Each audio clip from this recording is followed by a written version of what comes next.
मैं doctor Indresh Dikshit, consultant gastroenterologist, Avashyakta gastro gynaec care. इस world diabetes day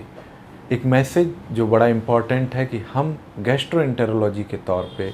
कैसे आपको डायबिटीज़ से बचा सकते हैं, हमारे कौन कौन से अंग हैं जो आपको डायबिटीज़ के लिए प्रोन कर सकते हैं या डायबिटीज़ करा सकते हैं, किन किन अंगों का ख्याल रखने से आप डायबिटीज़ से बच सकते हैं, और यदि आपको डायबिटीज़ है तो आपके कौन कौन से अंग प्रभावित हो सकते हैं। हम सबसे पहले चर्चा करें तो वैसे तो गैस्ट्रोएंटेरोलॉजी के तीनों अंग लीवर, आंत और पेंक्रियाज तीनों ही आपको डायबिटीज़ में कराने में या डायबिटीज़ होने में आपके लिए नुकसानदायक हो सकते हैं। यानी कि यदि आपका लीवर, यदि आपकी आंत और यदि आपका पेंक्रियाज ठीक से काम नहीं कर रहा है तो आपको डायबिटीज़ हो सकती है, डायबिटीज़ आपको परेशान कर सकती है। लीवर कैसे? यदि आप बहुत ज़्यादा अल्कोहल का सेवन करते हैं, बहुत ज़्यादा वसायुक्त चीज़ों का सेवन करते हैं और यदि आप फैटी लीवर में धीरे धीरे जा रहे हैं तो हम हमेशा कहते हैं कि लीवर, फैटी लीवर और डायबिटीज़ सिस्टर बीमारियां हैं, बहन भाई जैसे हैं, ये एक साथ चलते हैं और डायबिटीज़ और फैटी लीवर एक साथ। यानी कि यदि आपका लीवर परेशानी में है तो आपको डायबिटीज़ के लिए बड़ा ही अलर्ट रहना चाहिए, कभी भी आपको डायबिटीज़ परेशान कर सकता है। आंत की यदि हम चर्चा करें तो आंत में होने वाली कुछ बीमारियां जैसे कि सीलिएक डिजीज, आंत से अपच जैसी बीमारियां,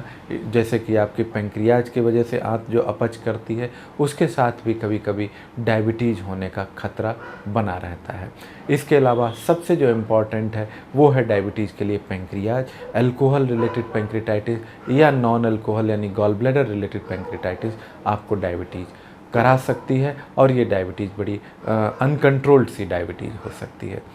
अब यदि आपको डायबिटीज़ है तो डायबिटीज़ कैसे आपके अंगों को प्रभावित करती है। डायबिटीज़ में हम पहले इस वीडियो में देखें तो लीवर संबंधी डायबिटीज़ लीवर को कैसे नुकसान करती है। डायबिटिक पेशेंट्स के लीवर में सूजन आने की स्पीड नॉन डायबिटिक पेशेंट्स में लीवर में सूजन यानी फैटी लीवर होने की तुलना में कहीं गुना ज़्यादा होती है। यानी यदि किसी को डायबिटीज़ है तो उसको फैटी लीवर बड़ी जल्दी होता है, बड़ा एडवांस होता है और बड़ी तेज़ी से आगे भागता है।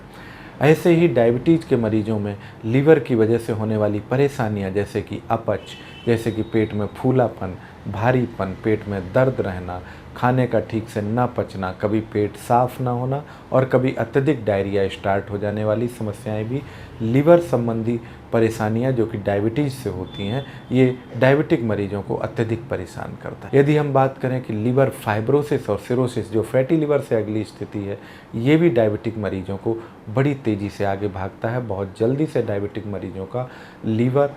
फैटी होता है, फाइब्रोटिक होता है, सिरोटिक होता है। लीवर में इवन पस बनना, लीवर एब्सेस की बीमारी भी, लीवर में फोड़ा जिसको कह देते हैं, वो भी डायबिटिक मरीजों को ज़्यादा कॉमनली होती है और ज़्यादा खराब, ज़्यादा खतरनाक होती है। यदि हम कहें कि क्या करें जिससे कि हम डायबिटीज़ से भी बचें, फैटी लीवर से भी बचें, जैसा कि मैंने कहा कि ये सिस्टर बीमारियाँ हैं, भाई बहन जैसी बीमारियाँ हैं, दोनों के कॉमन पर ही हाई फाइबर डाइट, ग्लूकोज कम लेना, कार्बोहाइड्रेट कम लेना, फैट वाली चीज़ों को कम लेना और प्रोटीन पर ज़्यादा फोकस करना, डायबिटीज़ का परफेक्ट कंट्रोल रखना, वजन का परफेक्ट कंट्रोल रखना, ये सारी चीज़ें हैं जो आपको डायबिटीज़ से भी बचाएंगी और फैटी लीवर से भी बचाएंगी, लीवर की सिकुड़न से भी बचाएंगी। तो आइए इस वर्ल्ड डायबिटीज़ डे पे हम गैस्ट्रोएंटेरोलॉजिस्ट के तौर पर आपसे ये रिक्वेस्ट करें, आपको ये सजग करें कि आप अपने डायबिटीज़ को, अपने लीवर को, अपने पेंक्रियाज को और आंत को एक साथ स्वस्थ रखने के लिए